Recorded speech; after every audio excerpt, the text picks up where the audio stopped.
Estamos começando mais um Papo de Camelo. Eu sou o Luiz Gomes e há 12 anos eu faço parte desse ecossistema de startups.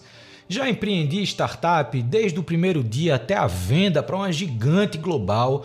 Fui executivo numa grande empresa focado nas estratégias de inovação e investimento em startups.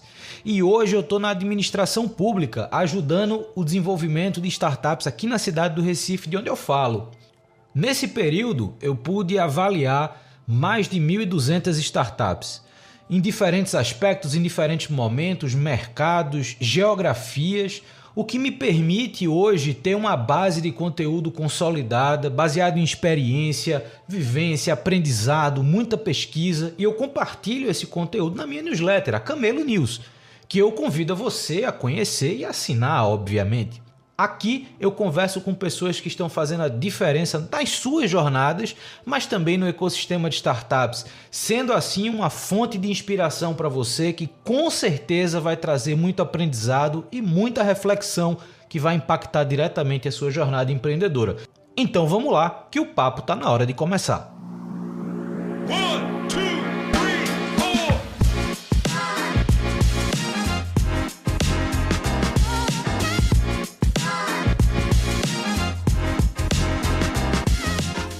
Hoje eu estou recebendo o Daniel Sergunian, que é fundador da Rhino, uma startup que trabalha com um nicho mais de exclusividade, que também fala de mobilidade urbana, de segurança no meio urbano. Então são uma série de questões que eu acho que são importantes enquanto negócio.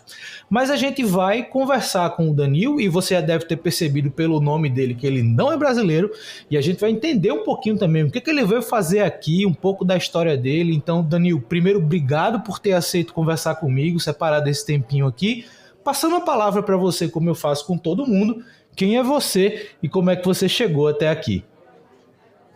Obrigado, Luiz. Obrigado pelo convite. Eu sou Danilo, sou gringo. Eu já morei em 4 países. Morei na Rússia, na Inglaterra, na Suíça. E agora estou morando aqui no Brasil, adorando a minha experiência. Basicamente, eu era empreendedor. Também tinha uma carreira no mundo corporativo. Fiquei 10 anos no mundo corporativo.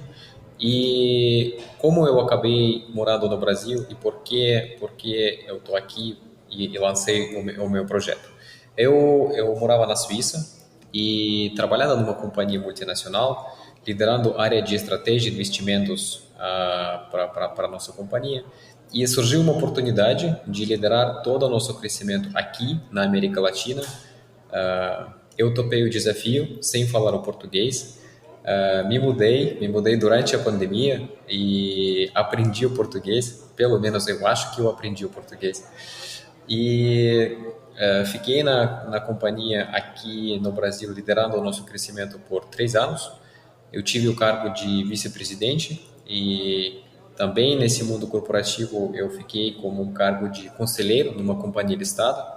Mas depois pensei em uma necessidade que era tão clara para mim como cliente, como usuário, que acabei lançando o Rhino, que é o projeto que agora está crescendo muito rápido. Cara, eu acho uma história interessante, bom, por vários fatores. O primeiro fator é que vir para o Brasil assumir uma demanda de expansão, de posicionamento de mercado por grandes empresas é um movimento que realmente acontece bastante e tal, mas você chega no Brasil num momento que o mundo todo está meio de cabeça para baixo, que é o momento da pandemia, ou seja, muitas mudanças ao mesmo tempo, né? Não só a mudança geográfica, mas a mudança de mercado, de comportamento, de entendimento, até de segurança para a gente enquanto cidadão, ser humano na rua. E, obviamente, você vira uma chave nesse período que é a chave para empreender, que já não é uma decisão trivial, já não é uma decisão simples, mas você decide empreender neste país que você veio literalmente desbravar do zero. Então me fala um pouco de onde veio a ideia da Rhino, onde é que você identificou essa oportunidade no Brasil? Você está em São Paulo hoje, né, pelo que eu olhei aqui. Então, obviamente, São Paulo é um mercado que permite soluções diversificadas mais do que em outras regiões do país, inicialmente. Mas conta de onde veio a ideia da Rhino e como foi esses primeiros meses do negócio aí para propor isso para o mercado. A ideia da Rhino nasceu no momento quando eu estava me mudando de Suíça para cá. E eu no momento eu não sabia que algo nasceu na minha cabeça, porque eu sempre faço uma referência para as pessoas que viajaram para fora, que vocês podem imaginar a disrupção na minha cabeça que aconteceu no momento dessa mudança, Suíça e Brasil. Questão de segurança é 880 basicamente, totalmente diferente. Quando eu me mudei, em 2020, todos meus amigos e colegas locais me falaram, cara, compra um carro blindado. Eu não entendia, eu nem entendia a definição de palavra carro blindado. Depois de morar na Suíça, onde você podia deixar o carro tipo aberto, inclusive. Mas eu entendi a realidade local muito rápido, simplesmente por necessidades. E acabei comprando um carro blindado, meu próprio, seguindo trabalhar numa multinacional, dirigia meu carro próprio, mas descobri que tinha tantos use cases no meu dia a dia, quando eu mesmo precisava de um produto seguro e confortável de me deslocar de ponto A para ponto B, que não existia nenhuma solução no mercado. E eu pensava, seria fantástico se tivesse, mas eu viajava muito no Brasil, por exemplo. Esse era um dos meus use cases, ir para o aeroporto. Ninguém vai com veículo próprio para o aeroporto. Ou seja, eu sempre tive que pedir uma outra forma que não era do mesmo nível de segurança nem conforto do meu veículo próprio. Sair algumas vezes por semana com meus amigos para tomar um chopp ou vinho com minha noiva. Também não dava porque dirigir não é permitido assim. São Paulo tem restrição de rodízio, que então também complica a questão de veículo próprio. Ou seja, eu com veículo blindado próprio tinha várias restrições nesse mundo. E no momento eu pensei que agora acho que é o momento para ver se o mercado é grande o suficiente para lançar um produto. E no ano passado a gente fez um teste de aderência no mercado. E assim como a gente, na verdade, começou com o meu co-founder a testar o mercado e depois eu saí da minha vida corporativa para lançar propriamente a Rhino. Pô, isso é muito interessante. De fato, é um mercado muito bem definido, né? Não é um mercado, no Brasil principalmente, não é um grande mercado quando você pensa em volume de pessoas, até porque a gente está falando de altos padrões e exatamente pelo mesmo motivo de, no Brasil, fazer sentido você ter transporte em carros blindados, que essa sua comparação com a Suíça, para mim, ela é sensacional. Porque é esse senso de segurança que o Brasil muitas vezes não entrega, cria essas necessidades para um determinado público de você ter essa proteção adicional, você andar com carro blindado, você ter um padrão de um carro XYZ. Por outro lado, nesse mesmo contexto, o Brasil não é um país que tem tantas pessoas com esse poder aquisitivo, essa demanda de carros blindados. Então você trabalha desde o dia 1 com um nicho muito bem definido, que obviamente você colocou situações, a situação da viagem, a situação de um deslocamento, por exemplo, na cidade de São Paulo que tem rodízio, você colocou situações que geralmente esse público realmente precisa de alternativas muito bem planejadas para poder ser atendido da forma que espera ou da forma que precisa. Por outro lado, todo mercado de nicho tem seus desafios de crescimento, né? Então você tem, e aí no teu caso, você tem que garantir toda uma estrutura de atendimento, ou seja, você tem que ter carros, né, ali circulando, disponíveis, e eu queria que você entrasse um pouquinho mais em como a Rhino funciona na prática, porque, por exemplo, quando a gente volta alguns anos, O início da Uber, por exemplo, tem uma proposta relativamente, fazendo aspas com os dedos aqui, parecida.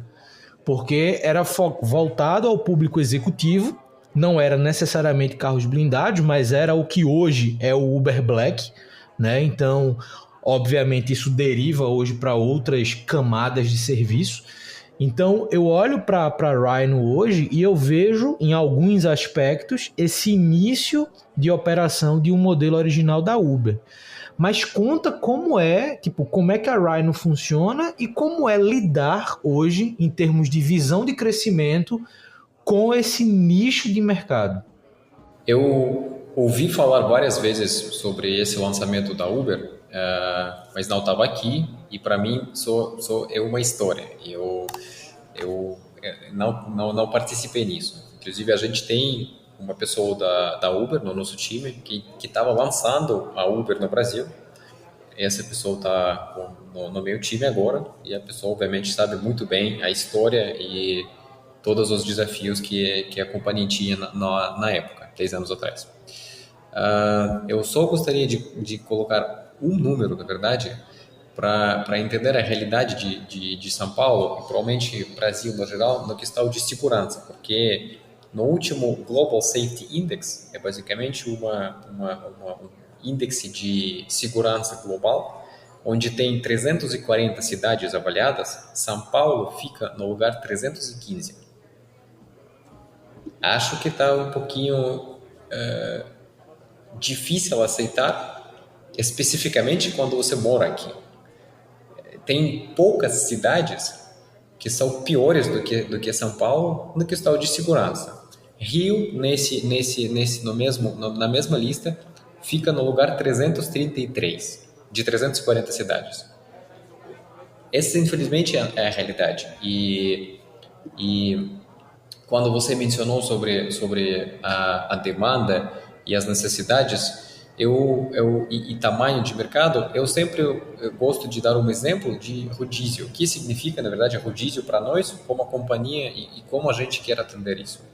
Agora, em São Paulo, circula mais de 100 mil veículos blindados. 100 mil veículos blindados, sabendo que rodízio funciona só de segunda a sexta. Significa que um quinto desse número é nossa demanda diária garantida.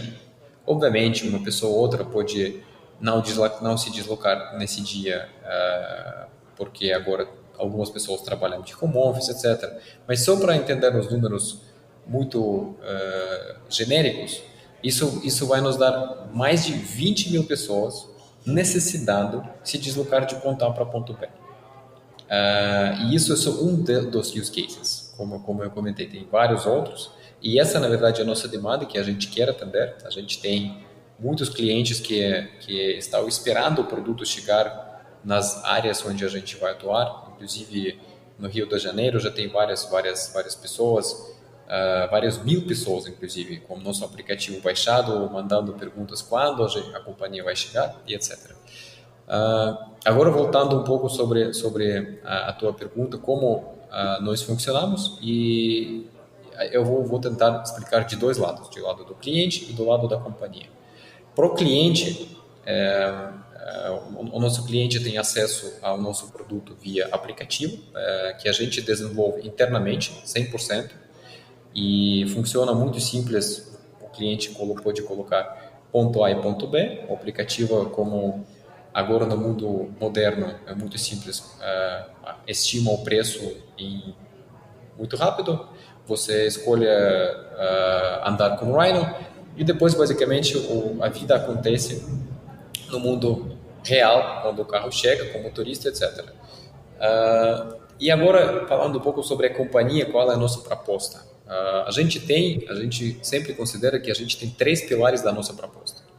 Primeiro pilar é segurança, segundo é conforto, terceiro é conveniência. Quando a gente pensa sobre segurança, a gente entrega ela através de duas formas. O veículo blindado em si e o motorista selecionado e treinado. A gente tem um processo muito rigoroso e a gente, inclusive, depois de todo o processo seletivo, a gente tem um dia de treinamento com todos os nossos motoristas.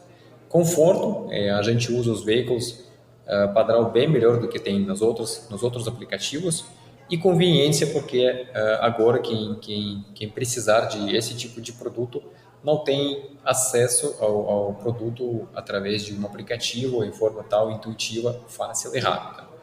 E esses são os nossos três pilares, e basicamente isso que a gente já tem entregado para os nossos clientes há alguns meses em São Paulo. Boa. Você também comentou sobre a base de próximos ou potenciais usuários que você tem, por exemplo, no Rio, já interessados pela tua solução e, obviamente, a grande demanda que você já tem só na cidade de São Paulo. Pensando enquanto produto digital, é muito comum ter uma visão de expansão territorial até para você conseguir fechar esse ciclo de demanda que você apresentou no começo. E aí eu vou voltar para o teu próprio exemplo de quando viaja e chegar numa cidade, vamos supor, você sai de São Paulo, vai para o Rio, ok, daqui a algum tempo você já vai ter uma operação lá, porque o Rio, em comparação a São Paulo, talvez seja de fato a segunda cidade com a maior infraestrutura ou a melhor infraestrutura para ter esse tipo de serviço, né? Óbvio que essa análise que você comentou, eu acho que ela é fundamental para justificar o objetivo contrário, assim, de, existe uma demanda real para que essas cidades elas se preocupem com isso. E infelizmente a gente acompanha a situação de São Paulo e Rio de Janeiro, a gente sabe que é uma situação complicada. Mas, por exemplo, em algum momento você vai ver pessoas perguntando, cara, quando é que você chega, por exemplo, em Recife, onde eu tô? Quando é que você chega em Belo Horizonte? Quando é que você chega em Manaus? Porque, querendo ou não, esse público ele está circulando e ele vai esperar as mesmas ofertas nas outras cidades. Então, na tua visão, quais são os desafios de expansão territorial hoje? E aí você colocou que tem uma operação que ela tem que ser muito bem trabalhada, né? Então as pessoas elas têm que ser muito bem trabalhadas para fazer parte da plataforma, e eu acho que faz todo sentido, senão todo esse discurso da entrega de segurança ficaria pendente, né? Então você tem que garantir isso. Mas qual é a tua visão hoje, os desafios, na verdade, de crescimento territorial para a Rhino? Acho que pergunta super interessante, porque crescimento territorial é fundamental para o nosso sucesso. A gente agora cresce dentro da cidade de São Paulo. Os próximos passos são Rio e Brasília, e depois outras cidades, Recife, Porto Alegre, BH e outras cidades. Desafios principais, eu diria todos relacionados com o mundo operacional, porque em alguma forma a gente tem dois negócios dentro de um. A gente tem um negócio tech, porque a gente desenvolve todo o aplicativo internamente, a gente tem turma de product management, designers, back-end, front-end, toda a parte tecnológica. E a gente tem parte operacional, as pessoas que cuidam dos veículos, de achar os veículos, limpar, fazer a manutenção na hora certa, achar os motoristas, fazer as entrevistas, treinar os motoristas, verificar se os motoristas chegam na hora certa, com camisa certa, com cheiro certo também, e etc, etc. Ou sem cheiro, melhor. Basicamente, todas essas dificuldades operacionais no mundo real, eu não quero dizer complicam a nossa expansão, mas ficam na nossa frente para resolver, porque a nossa proposta é muito clara no sentido de segurança. A gente não vai abrir mão de nenhuma parte do nosso processo, e quando eu falo, por exemplo, sobre manutenção dos carros, é também uma parte muito importante do questão de segurança. O veículo limpo faz parte da nossa proposta de conforto e a tua experiência dentro do nosso veículo. E eu diria que provavelmente agora o fundamental para nós na expansão territorial é ter time operacional em todos os lugares. Isso obviamente demora para ser construído. E uma outra questão que me chama a atenção também é você garantir a frota de carros blindados. Eu acho que isso por si só já é um grande desafio, até porque blindar carros não é muito barato. Manter a blindagem válida também é um cuidado que precisa ter, né? Então, não sei se a pessoa que está ouvindo a gente aqui sabe, mas a blindagem, dependendo de como ela é feita, ela tem uma validade. Ela precisa ser atualizada, refeita, reestruturada, porque senão o carro deixa de oferecer aquela segurança, aquela proteção.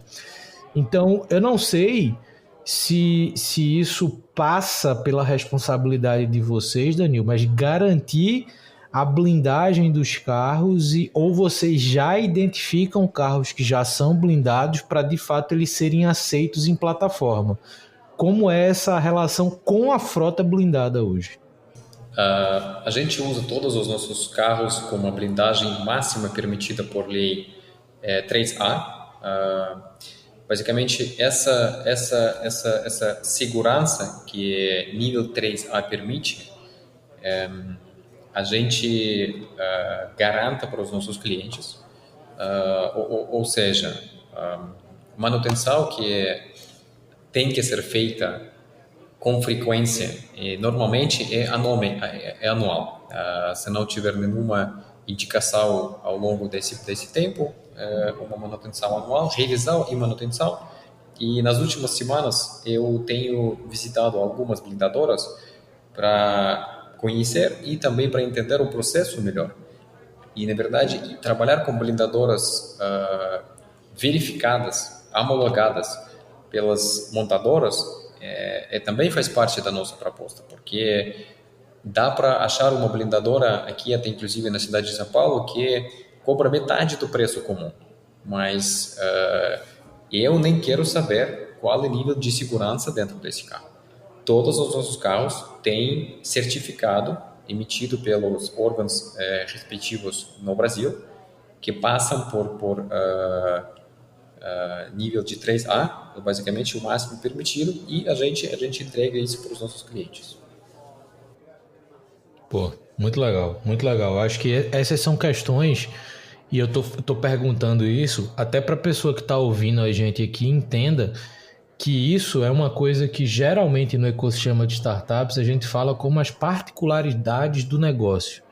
Então, como a Rhino atua num nicho, e esse nicho, como qualquer outro, traz um conjunto de particularidades e características, é importante para a pessoa que está empreendendo nesse nicho ter cuidado para que essas demandas específicas elas sejam de fato cobertas, né? Então não adianta você querer entrar num mercado como é o mercado da Rhino, que é um misto de exclusividade, segurança, alto padrão, se você não atenta para esses detalhes que podem colocar em risco o seu negócio, né? Então eu acho que isso é uma visão interessante, Danilo, de mostrar o quanto você agora, enquanto empreendedor, você se preocupa com os detalhes operacionais que garantem o ciclo de serviço sendo entregue da forma mais coerente possível. Uma outra curiosidade que eu fiquei, e aí na verdade eu tenho umas duas questões, mas essa curiosidade eu acho que vale a pena a gente explorar um pouquinho, que é como é liderar uma equipe hoje, eu estava olhando aqui as pessoas que estão no time da Rhino, como é liderar a figura agora do Danilo empreendedor, liderar uma equipe, de desenvolver uma cultura de trabalho, querendo ou não, com pessoas que têm uma outra visão até cultural de negócios, enfim, acredito que tenha muita curva de aprendizado também, de assumir esse papel de liderança num negócio que nasce no Brasil. Fantástico a tua pergunta, Luiz, porque inclusive eu vou fazer uma conexão com o assunto que estávamos discutindo 3 segundos atrás, é como garantir a qualidade do produto e para o nosso cliente, e agora como a gente cuida das detalhes, a pessoa que lidera a nossa área de operações, nosso diretor de operações é o César. Ele liderava uma operação de transporte de explosivos dentro de uma mina. E dentro de período, quando ele estava liderando essa área, nos últimos 10 anos, aconteceu exatamente 0 acidentes. E esse é o nível de pessoa que agora lidera a toda a nossa área de operações.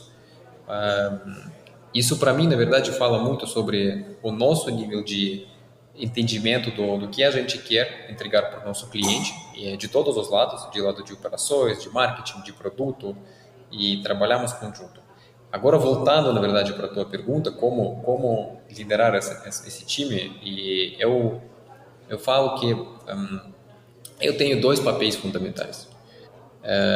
Primeiro é Head of Culture, na verdade é uma brincadeira, porque Head of Culture, nesse sentido, na verdade, é garantir que pessoas que entram especificamente no começo estão certas. Eu acho que até agora a gente fez isso muito bem.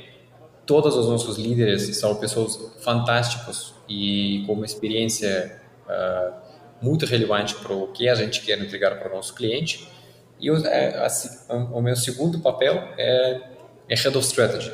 Head of Strategy no sentido de garantir que estamos alinhados, que os times estão alinhados. A gente, inclusive, fez um team building, primeiro team building faz 2 semanas, entre só o time executivo da companhia.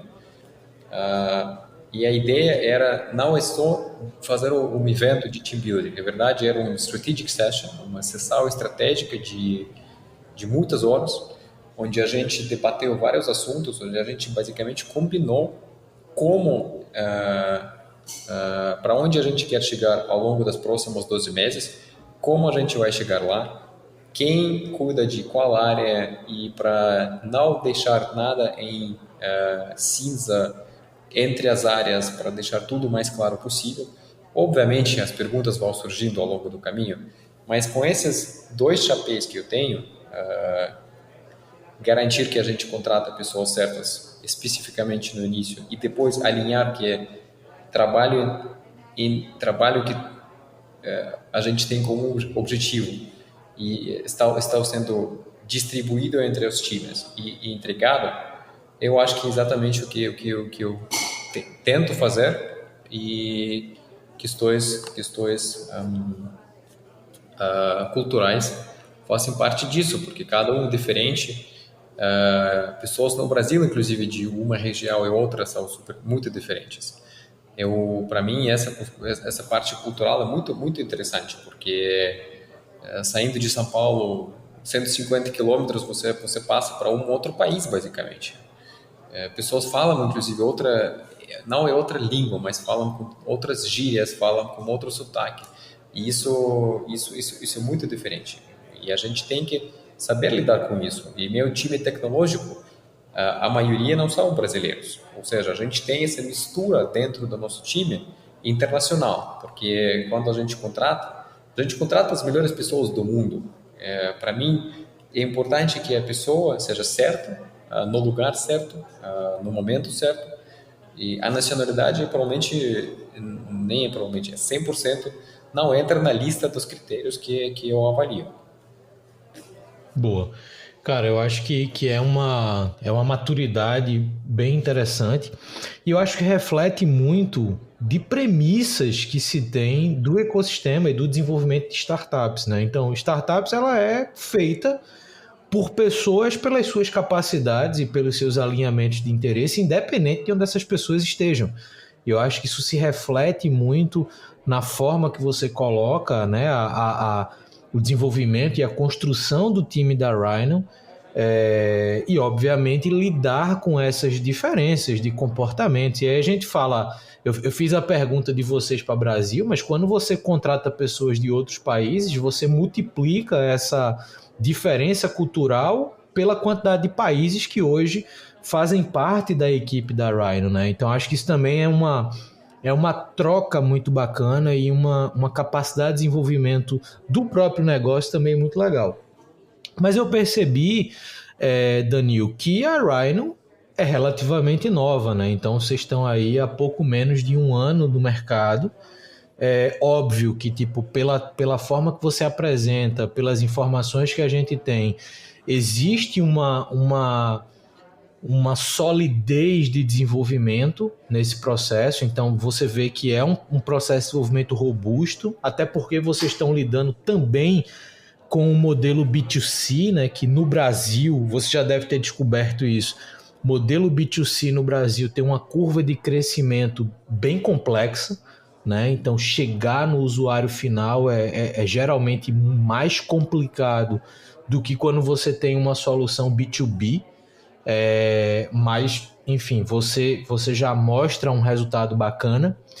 Mas eu queria saber agora, Danilo, qual é o teu grande objetivo enquanto empreendedor? Cara, agora você é empreendedor brasileiro. Eu vou falar para você algo que eu ouvi quando eu estava com a minha startup. Eu cheguei na Plug and Play, no Vale do Silício, e eu pedi desculpas na época lá na apresentação pelo meu inglês, assim como você chegou, pô, meu português.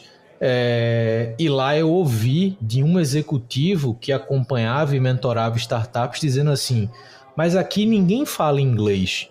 Eu fiz, como não? Eu estou no Vale do Silício, óbvio que se fala inglês. Ele disse, não, a nossa língua aqui é tecnologia. Se eu entender o que você está dizendo, o que o seu produto faz, a gente está falando a mesma língua. Então, cara, você agora é empreendedor brasileiro. Não tem para onde correr. Você está empreendendo aqui, você está vivendo no mercado nacional. Qual é o teu objetivo? E eu acredito que isso fale muito com o objetivo da Rhino para os próximos anos. Qual o próximo passo que você quer dar com esse negócio? O meu objetivo como a Rhino é conseguir expandir para mais cidades que for possível no Brasil e nos outros países. A gente sabe que tem a demanda grande nos países como México, Colômbia, nos países africanos. A gente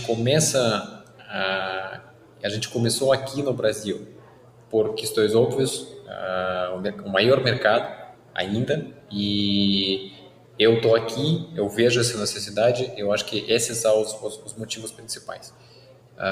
Eu falo que ser um unicorn é tão mínimo das nossas metas, que a nossa companhia, uma das nossas companhias da nossa estrutura chama Rhinocorn, porque a companhia Rhino, a gente juntou com o Unicorn, e basicamente uma das nossas companhias se chama Rhinocorn Incorporated. Isso fala um pouco sobre as nossas ambições como companhia, e a gente sabe que tem mercado para isso, a gente sabe que tem um time incrível para isso acontecer, a gente já tem dados do mercado e dos nossos clientes que garantem que isso pode ser plausível para alcançar. E por isso eu já nem tenho medo para identificar isso e compartilhar muito claro que essa é a nossa meta. Acho que é absolutamente possível e a gente quer crescer o mais rápido possível, como provavelmente qualquer outro empreendedor. Eu acho que é isso para onde a gente vai ao longo dos próximos meses e anos. Muito bom. Cara, tem uma coisa que você falou que eu acho que se reflete muito nessa última resposta, quando você falou de contratar pessoas, de você querer que seja a pessoa certa, no lugar certo, na hora certa.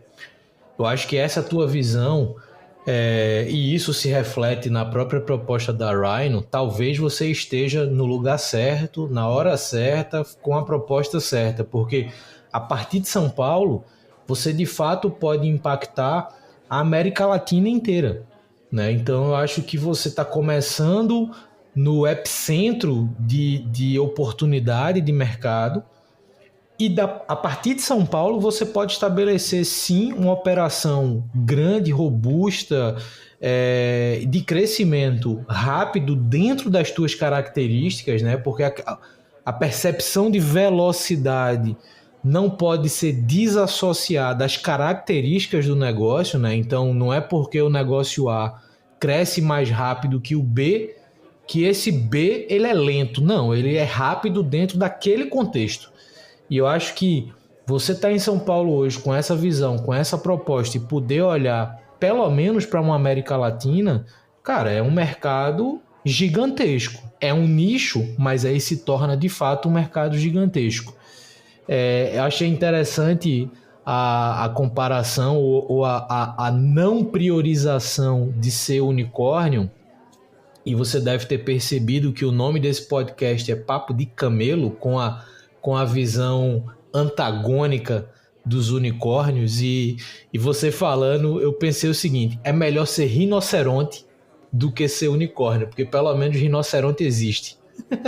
Então, eu acho que é uma visão muito legal, uma experiência muito legal, uma baita jornada.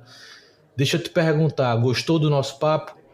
Adorei o nosso papo, Luiz, obrigado. E outra peculiaridade do ser rinoceronte é parte do nosso mindset, porque unicorn é de um período quando ninguém calculava os gastos, quando ninguém pensava sobre amanhã.